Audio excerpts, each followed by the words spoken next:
जय श्री कृष्ण मित्रों, स्वागत है आपका श्रीमद् भगवद गीता की एक नई श्रृंखला भगवद गीता की सीख में। श्रीमद् भगवद गीता और भगवद गीता के ज्ञान के बारे में आपने बहुत से लोगों से सुना होगा, लेकिन फिर भी अक्सर आपके मन में यह संशय अवश्य रहता होगा कि आप भगवद गीता का अर्थ सही से नहीं समझ पाते या फिर अपने जीवन की वर्तमान परिस्थितियों के अनुसार भगवद गीता के ज्ञान को ग्रहण नहीं कर पाते, अपने रोजमर्रा के जीवन में इसका उपयोग नहीं कर पाते। प्रिय मित्रों, मैं बलवंत सिंह जोधा इस अनमोल साथी चैनल पर अब आपके समक्ष प्रस्तुत कर रहा हूं श्रीमद् भगवद गीता की एक बहुत ही सरल व्याख्या। इस श्रृंखला में मैं भगवद गीता के सभी 18 अध्यायों से मिलने वाली सीख और शिक्षाओं को बहुत ही सरल शब्दों में समझाने का प्रयास करूंगा, जिसे सुनने के बाद आपको अपनी समस्याओं का समाधान अवश्य मिलेगा। आप सोचेंगे कि क्या विशेष है इस गीता में? मित्रों, गीता में अगर कुछ विशेष है तो वह है श्री कृष्ण। बाकी हम सब तो निमित्त मात्र हैं, लेकिन फिर भी मेरा पूरा प्रयास रहेगा कि मैं बहुत ही आसान और सरल शब्दों में आप तक इस पवित्र ज्ञान को पहुंचा सकूं। और इसके साथ ही मैं आपको बताऊंगा कि कैसे आप विभिन्न अध्यायों से मिलने वाली सीख को अपने जीवन में वर्तमान समय के अनुसार उतार सकते हैं, स्वयं के व्यवहार में धारण कर सकते हैं और अपने रोजमर्रा के जीवन में इसका उपयोग कर सकते हैं। तो चलिए, मैं बलवंत सिंह जोधा आपको ले चलता हूं भगवद गीता के 18 अध्यायों की इस श्रृंखला की अलौकिक यात्रा पर। साथियों, शास्त्र कहते हैं कि मनुष्य अगर गिरना चाहे तो असुरों से नीचे गिर सकता है, और अगर उठना चाहे तो देवताओं से भी ऊपर उठ सकता है। मनुष्य ही सृष्टि में एकमात्र प्राणी है जो परमात्मा तक की दूरी तय कर सकता है। इस संसार में श्रीमद् भगवद गीता के पवित्र ज्ञान से न जाने कितने ही लोगों, कितने ही महापुरुषों ने अपना जीवन बदला है। हमारे जीवन से जुड़ा ऐसा कोई प्रश्न नहीं है जिसका उत्तर भगवान श्री कृष्ण भगवद गीता में नहीं देते। हमारे मन मस्तिष्क की कोई भी शंका, परेशानी, चिंता, किसी तरह का आवेग, किसी भी तरह की दुविधा हो, दुनिया के हर धर्म संकट का उत्तर है श्रीमद् भगवद गीता। अगर आप सोचते हैं कि भगवद गीता में सिर्फ यह लिखा है कि भगवान की पूजा कैसे करते हैं, तो आप बिल्कुल गलत हैं, क्योंकि भगवद गीता सिर्फ एक किताब या धार्मिक ग्रंथ मात्र नहीं है, बल्कि इसमें वो पवित्र ज्ञान है, वो गूढ़ रहस्य है जो इस पृथ्वी पर जितने भी लोग जन्म लेकर आते हैं उनको यह सिखाता है कि इस जीवन का वास्तविक मतलब क्या है, या जीवन का सही उद्देश्य क्या है, वास्तव में जीवन कैसे जिया जाता है, मनुष्य कैसे जीवन के हर क्षेत्र में सफल होकर खुशी और आनंद को प्राप्त कर सकता है। भगवद गीता के ज्ञान ने एक दुखी और मन से हारे हुए, धनुष नीचे गिरा देने वाले अर्जुन को महाभारत के महान युद्ध का सर्वश्रेष्ठ योद्धा और विजेता बनाया। अगर आप भी अपने जीवन में किसी उद्देश्य को लेकर आगे बढ़ रहे हैं, तो मेरा विश्वास कीजिए कि आप भी अपने जीवन की समस्याओं के युद्ध के मैदान के अर्जुन हो, और इसलिए अपने जीवन की हर समस्या के समाधान के लिए इस पवित्र गीता ज्ञान को जानना आपके लिए बहुत ही आवश्यक है। आप चाहे कोई बिजनेसमैन हो, नेता या अभिनेता हो, गृहिणी हो, स्टूडेंट हो, या फिर किसी भी आयु वर्ग के क्यों ना हो, इस पवित्र ज्ञान में सभी की समस्याओं के समाधान और सभी के प्रश्नों के हल मिलते हैं।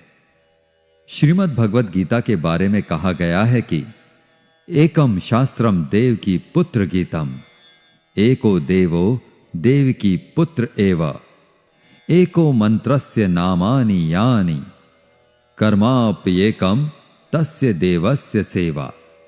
अर्थात एकमात्र शास्त्र जिसका गायन भगवान के श्रीमुख से हुआ है वो श्रीमद् भगवद गीता है।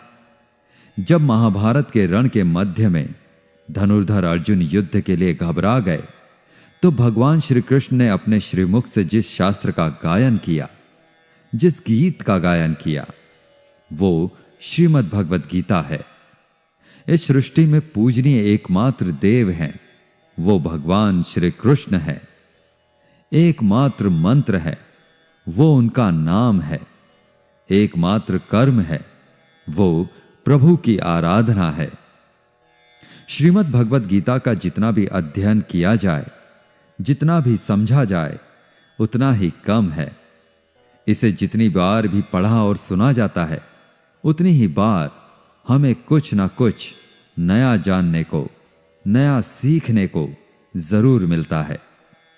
इसलिए आपको शांति से बैठकर आंखें बंद करके इस वीडियो की पूरी बातों को जब तक समझ में ना आ जाए तब तक बार बार सुनकर अपने मस्तिष्क में बिठा लेना चाहिए। आज हम श्रीमद् भगवद गीता के प्रथम अध्याय का अध्ययन करेंगे, जिससे आपको यह सीखने को मिलेगा कि वह कौन सी सबसे पहली चीज है जो आपको जीवन में आगे बढ़ने से रोकती है। भले ही आपको बहुत सारा ज्ञान प्राप्त हो, आप में बहुत सारी योग्यताएं हो, लेकिन उस एक चीज की वजह से सही निर्णय नहीं ले पाते हैं या सही विकल्प का चयन नहीं कर पाते हैं और अपने काम में असफल हो जाते हैं। तो आइए शुरू करते हैं श्रीमद् भगवद गीता का प्रथम अध्याय।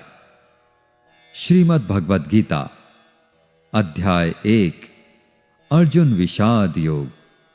कुरुक्षेत्र के युद्ध स्थल में सेना का निरीक्षण। साथियों, किसी भी ज्ञान की शुरुआत अज्ञानता से या उत्सुकता से होती है। उसी तरह श्रीमद् भगवद गीता की शुरुआत धृतराष्ट्र के एक प्रश्न से होती है। धृतराष्ट्र जो कि अज्ञानता के प्रतीक हैं, अज्ञान रूपी धृतराष्ट्र जिन्हें सत्य मालूम है, जिन्हें मालूम है कि इस संसार का एकमात्र सत्य परमात्मा है, लेकिन वे अपने पुत्र के मोह में अंधे होकर जीवन जीते रहते हैं। सबको मालूम है कि धृतराष्ट्र जन्म से अंधे थे, फिर भी उन्होंने महाभारत के युद्ध को देखा। लेकिन कैसे देखा? उन्होंने संजय की दृष्टि से देखा। संजय को दिव्य दृष्टि प्राप्त थी। वो युद्ध से दूर होते हुए भी युद्ध को देख सकते थे, और वो जो देख रहे थे वही धृतराष्ट्र को बता रहे थे। इसमें वो अपनी तरफ से कुछ भी नहीं कहते हैं, सिर्फ आंखों देखा हाल बता रहे थे युद्ध का। यानी जैसे हम लोग किसी खेल का सीधा प्रसारण सुनते हैं, बस उसी तरह समझ लीजिए। ये उन्हीं की दिव्य दृष्टि का कमाल था कि हमें भगवद गीता सुनने को मिली। श्रीमद् भगवद गीता के प्रथम अध्याय के प्रथम श्लोक में धृतराष्ट्र कहते हैं, धर्म क्षेत्रे कुरुक्षेत्रे संवेतायुयुत्सवः मामकाः पांडवाश्चैव किम कुर्वत संजय।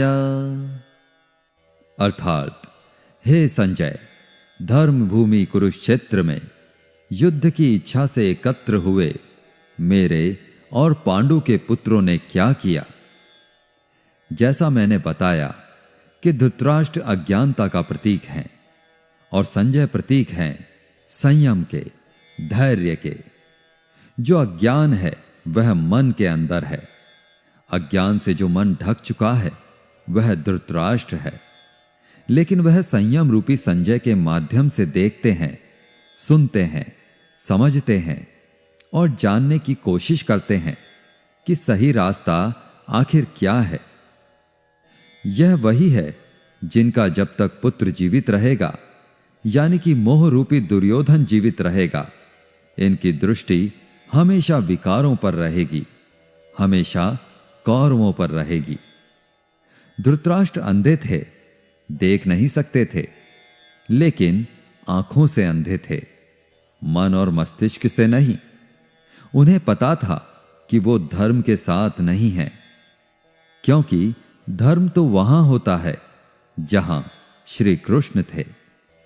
अपने पुत्र मोह में उन्होंने शांति की जगह युद्ध को चुना था, लेकिन वो जानते थे कि इस युद्ध को जीतना आसान नहीं होगा।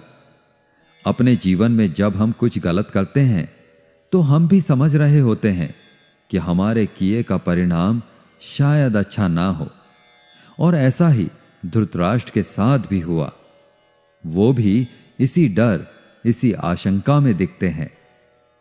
संजय आंखों देखा हाल बताते हुए उत्तर देते हैं, दृष्ट्वा तु पांडवानीकं व्यूहं दुर्योधनस्तदा आचार्यमुपासंगम्य राजा वचनं ब्रवीत। अर्थात, हे राजन, दुर्योधन पांडवों की सेना के व्यूह को देख रहे हैं और ये बात गुरु द्रोणाचार्य को जाकर कह रहे हैं। मित्रों, दुर्योधन पांडवों की सेना के योद्धाओं के बारे में वर्णन करने के साथ साथ अपनी सेना के महारथियों के बारे में भी गुरु द्रोणाचार्य को बताते हैं। इससे हमें यह पता चलता है कि चाहे शत्रु हो या शत्रु के समान कोई समस्या, उसके बारे में हमें पूरी जानकारी लेनी चाहिए। समस्या के हर अंग, हर पहलू के बारे में हमें पता होना चाहिए। साथ ही हमें पता होना चाहिए कि हमारी अपनी ताकत क्या है, हमारे पास कौन कौन से विकल्प हैं जिससे आप उस समस्या पर विजय पा सकते हैं। समस्या और उसका समाधान दोनों के बारे में विचार करना चाहिए, जैसा कि दुर्योधन कर रहे थे। श्रीमद् भगवद गीता के प्रथम अध्याय के प्रथम भाग में महाभारत के चरित्रों की बात हो रही है। यहां पर प्रत्येक महारथी की बात हो रही है।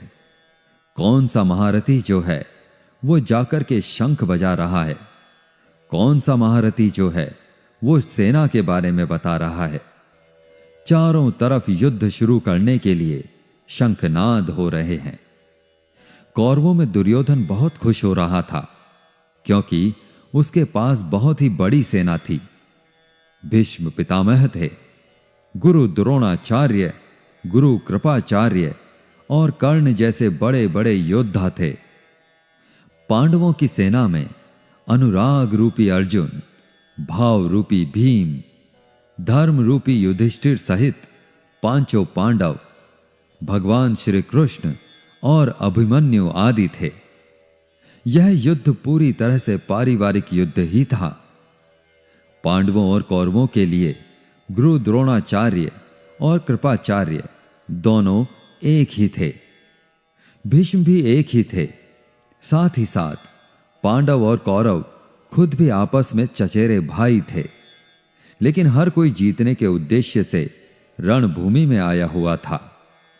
इस अध्याय के 15वें श्लोक में संजय धृतराष्ट्र को बताते हैं कि पांचजन्यम ऋषिकेशो देवदत्तम धनंजयः पौंड्रम दध्मो महाशंखम भीमकर्मा वृकोदरः। अर्थात ऋषिकेश श्री कृष्ण ने अपना पांचजन्य शंख बजाया, अर्जुन ने देवदत्त शंख तथा अति भोजी एवं अति मानवीय कार्य करने वाले भीम ने पौंड्र नामक भयंकर शंख बजाया। इस श्लोक में भगवान श्री कृष्ण को ऋषिकेश कहकर संबोधित किया गया है, क्योंकि वे ही समस्त इंद्रियों के स्वामी हैं। सारे जीव उनके भिन्न अंश हैं, अतः जीवों की इंद्रियां भी उनकी इंद्रियों के अंश हैं। भगवान समस्त जीवों के हृदय में स्थित होकर उनकी इंद्रियों को निर्देशित करते हैं।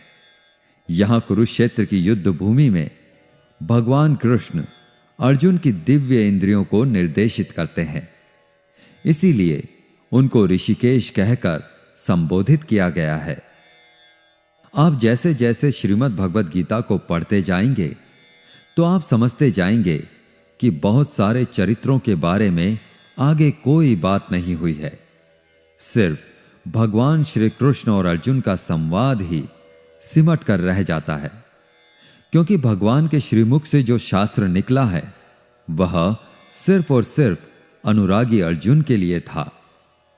जब हम इसी प्रथम अध्याय के दूसरे भाग में आते हैं तो फिर बात होती है धनुर्धर अर्जुन की दुविधा की, उनके दुख और संशय की, उनके विषाद की। इसीलिए इस प्रथम अध्याय का नाम है अर्जुन विषाद योग। अर्जुन जो है वो भगवान श्री कृष्ण से कहते हैं कि आप जो मेरा रथ है उसको ले जा करके दोनों सेनाओं के बीच में खड़ा कर दीजिए, मध्य में खड़ा कर दीजिए। मैं देखना चाहता हूं कि कौन कौन से योद्धा जो हैं वो इस युद्ध भूमि में आए हुए हैं। भक्त वत्सल भगवान श्री कृष्ण जो अपने परम मित्र अर्जुन के लिए इस युद्ध में उनका सारथी बनना स्वीकार करके अर्जुन के साथ सारथी के रूप में रथ पर स्थित हैं, वो अर्जुन के आग्रह के अनुसार रथ को दोनों सेनाओं के मध्य में ले जा करके खड़ा कर देते हैं। अर्जुन देखते हैं कि युद्ध भूमि में दोनों तरफ जो है उनके अपने हैं। कोई काका है, कोई मामा है, कोई गुरु है, कोई भाई बंधु है। अर्जुन ने युद्ध के मैदान में जहां भी देखा वहां दोनों तरफ ही सिर्फ परिवार वाले नजर आ रहे थे। यह देखकर अर्जुन बहुत दुखी और व्याकुल हो जाते हैं। उनके हाथ से उनका धनुष गांडीव छूटकर गिर जाता है। उनकी त्वचा जलने लगती है, उन्हें बुखार आ जाता है। समझ में नहीं आता कि यह कैसा युद्ध है जिसमें दोनों तरफ अपने ही लोग खड़े हुए हैं। अर्जुन को भी भ्रम हो जाता है और बहुत ही दुखी होकर वो भगवान श्री कृष्ण के समक्ष अपने दुख और दुविधा को प्रकट करते हैं। अर्जुन कहते हैं, हे केशव, मैं कैसे यह युद्ध कर सकता हूं? इस युद्ध भूमि में युद्ध के लिए एकत्रित हुए ये सब तो मेरे अपने ही हैं। मैं कैसे पितामह भीष्म और गुरु द्रोणाचार्य से युद्ध करूंगा, क्योंकि ये दोनों तो मेरे पूजनीय गुरुदेव हैं। इसलिए इन गुरुजनों को मारने से तो अच्छा है मैं भिक्षा मांगकर जीवन यापन करूं। हे मधुसूदन, जिन कौरवों से मैं युद्ध करने जा रहा हूं वे सब धृतराष्ट्र के पुत्र मेरे भाई ही तो हैं, मेरे अपने ही हैं। इन सबको मारने से तो अच्छा है कि मैं सन्यासी बन जाऊं। अपने ही कुल का विनाश करके मैं कैसे सुखी रह सकता हूं? हे कृष्ण, मुझे कुछ समझ नहीं आ रहा है। मेरी बुद्धि भ्रमित हो रही है, मेरा सिर फटा जा रहा है, मेरे पैर कांप रहे हैं, यहां तक कि मैं खड़ा भी नहीं रह पा रहा हूं। मेरी त्वचा जल रही है, मेरा गांडीव धनुष मेरे इन हाथों से छूट रहा है। मैं कुछ भी समझ पाने में समर्थ नहीं हूं। मुझे तो इस युद्ध का लक्षण और परिणाम भी उल्टा ही दिख रहा है, विपरीत ही दिख रहा है। मैं अपने ही कुल को मार करके कल्याण को नहीं पाना चाहता, और कुल को मारने से कब कल्याण मिलता है? नहीं कृष्ण, मैं यह युद्ध नहीं कर सकता। धनुर्धर अर्जुन भगवान श्री कृष्ण को अपने से कम समझते हैं, क्योंकि अर्जुन ने अब तक भगवान श्री कृष्ण को सिर्फ अपना मित्र माना, सखा माना, इससे ज्यादा नहीं माना।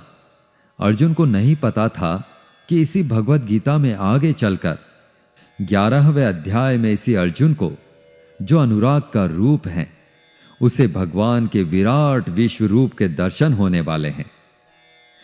धनुर्धर अर्जुन जो है वो अपनी तरफ से तरह तरह के तर्क देते हैं कि अगर यह युद्ध हुआ तो करोड़ों लोग मारे जाएंगे। जो सैनिक और योद्धा इस युद्ध में मारे जाएंगे उनकी स्त्रियों का क्या होगा? समाज कैसे आगे बढ़ेगा? और भी बहुत सी बातें अर्जुन ने विस्तार से कही। कुल मिलाकर अर्जुन चाहते हैं कि कैसे भी मैं इस युद्ध से वापस चला जाऊं या इस युद्ध को टाल दिया जाए, लेकिन यह युद्ध अब टाला नहीं जा सकता था, क्योंकि यह युद्ध ना हो इसके लिए पहले ही कई प्रयास किए जा चुके थे। यहां तक कि स्वयं श्री कृष्ण ने दुर्योधन और कौरवों को समझाने का प्रयास भी किया था, मगर दुर्योधन के अहंकार और धृतराष्ट्र के अपने पुत्र दुर्योधन के प्रति मोह ने इस युद्ध को अपरिहार्य बना दिया था। अर्जुन ने अपनी तरफ से हर वो तर्क दिया कि यह सब मेरे अपने हैं, मेरे परिवार के हैं, इनको मार करके मुझे क्या मिलेगा? मैं अपने ही लोगों को युद्ध में नहीं मार सकता। मुझे इस भूमि के साम्राज्य के लिए तो क्या, अगर कोई तीनों लोगों का साम्राज्य भी दे दे तो भी मैं ऐसा युद्ध नहीं करूंगा जिसमें मुझे अपनों को मारना पड़े। अर्जुन त्रिलोकों का साम्राज्य भी नहीं लेना चाहते हैं, वो उसको भी नकार रहे हैं। तो भगवान श्री कृष्ण अर्जुन को आखिर ऐसा क्या देने वाले हैं कि अर्जुन तैयार हो जाएंगे, मान जाएंगे कुरुक्षेत्र की इस युद्ध भूमि में उतरने के लिए? सब कुछ विस्तार से जानेंगे श्रीमद् भगवद गीता के आने वाले अध्यायों में। प्रथम अध्याय के अंत में अर्जुन जो है वे हताश और निराश होकर के रथ में पीछे जाकर बैठ जाते हैं। अर्जुन को उस पूरी सेना के निरीक्षण में अपने सगे संबंधी दिखाई देते हैं, परिवार दिखाई देता है जिनको मारना है। जहां तक हमारे संबंध होते हैं वहीं तक हम अपनी दुनिया मानते हैं। अर्जुन को मालूम नहीं था कि जो उनके मित्र श्री कृष्ण हैं वे स्वयं भगवान हैं, और अर्जुन को जब यह मालूम चलने लगता है तो वे गिड़गिड़ाने लगते हैं, क्षमा मांगने लगते हैं। अर्जुन बहुत सारे संशयों या उलझनों के बीच में उलझ चुके थे, युद्ध नहीं करना चाहते थे, लेकिन भगवान श्री कृष्ण ने उनकी हर समस्या, हर शंका का समाधान किया। दोस्तों, श्रीमद् भगवद गीता के प्रथम अध्याय से हमें यह सीखने को मिलता है कि वास्तविकता हमारी सोच से अलग होती है। हमें नहीं पता होता कि जब हम कोई काम करने का निश्चय लेकर जा रहे होते हैं तो वहां पर क्या हो सकता है। जब हम किसी बुरी चीज का सामना करते हैं तो हम संयम खो बैठते हैं और घबरा जाते हैं। घबरा जाने के बाद हम हमारा ही असली रूप भूल जाते हैं। इसी तरह हमारे शरीर, हमारे मन में भी अच्छाई और बुराई का युद्ध निरंतर चलता रहता है।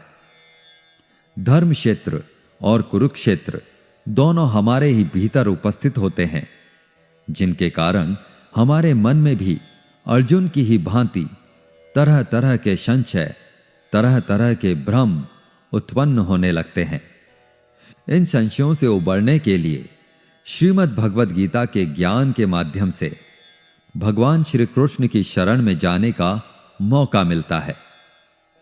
इस प्रकार आप जो पाप हैं, जो बुरे कर्म हैं, उन्हें पीछे छोड़ने लगते हैं तथा पुण्य के साथ, अच्छे कर्मों के साथ आगे बढ़ने लगते हैं और अपने ही क्षेत्र को, जो अपना शरीर है, अपना मन है, उसे धर्म क्षेत्र बना लेते हैं।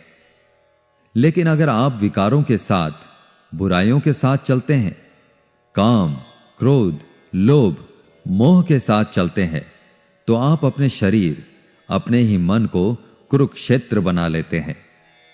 भले ही अर्जुन युद्ध कला में निपुण थे, सर्वश्रेष्ठ थे, और भले ही वे युद्ध करने के लिए मैदान में धनुष उठाकर चले आए थे, लेकिन युद्ध सिर्फ हथियारों के चलाना जानने से नहीं होता, उसके लिए दृढ़ निश्चय भी चाहिए होता है। अपनी भावनाओं पर नियंत्रण चाहिए होता है। मैदान में आकर अर्जुन को अपने निश्चय या कर्तव्य से ज्यादा अपने संबंधियों और गुरुओं से मोह हो गया और फिर वे दुखी हो गए। वे युद्ध करने का निर्णय नहीं ले पाए। इससे यह भी सीखने को मिलता है कि जीवन में हमें हमारा कर्म करने से सबसे पहले रोकने वाला अगर कोई होता है तो वह है हमारा मोह, लगाव या अपनापन। जैसे कि आप सुबह जल्दी उठ तो सकते हैं, अपने शरीर और मन को स्वस्थ रखने के लिए व्यायाम या योग प्राणायाम कर सकते हैं, लेकिन आपको अपनी नींद और आलस से मोह होता है। आप अपने लक्ष्य को प्राप्त करने के लिए कठोर परिश्रम तो कर सकते हैं, लेकिन आपको अपने आराम से लगाव होता है। अर्जुन एक क्षत्रिय थे और युद्ध करना ही उनका कर्म था, और वह युद्ध करने में बहुत अच्छी तरह से अभ्यस्त भी थे, लेकिन वे मोह में आकर, लगाव में आकर अपना कर्म भूल गए।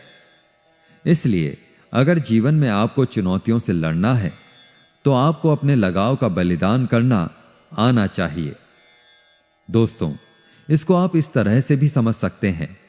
मान लो आप किसी से बहुत प्रेम करते हैं, लेकिन वह मनुष्य आपके प्रेम की कद्र नहीं करता। ऐसे में आपको उसका प्रेम पाने का मोह नहीं होना चाहिए, क्योंकि लगाव किसी भी तरह का हो, जब तक वह है, आप अपने जीवन के अर्जुन नहीं बन पाओगे। साथियों, आशा है आपको श्रीमद् भगवद गीता के प्रथम अध्याय की यह सरल व्याख्या जरूर पसंद आई होगी और आपको इससे बहुत कुछ सीखने को भी मिला होगा। इस वीडियो से आपने क्या सीखा, हमें कमेंट करके जरूर बताएं। अगर इस वीडियो में मुझसे कोई भी त्रुटि या गलती रह गई हो तो मैं क्षमा प्रार्थी हूं। मिलते हैं जल्दी ही श्रीमद् भगवद गीता के दूसरे अध्याय की आसान और सरल व्याख्या के साथ। तब तक के लिए अपना ध्यान रखें, स्वस्थ रहें, प्रसन्न रहें। जय श्री राधे कृष्ण। राधे राधे।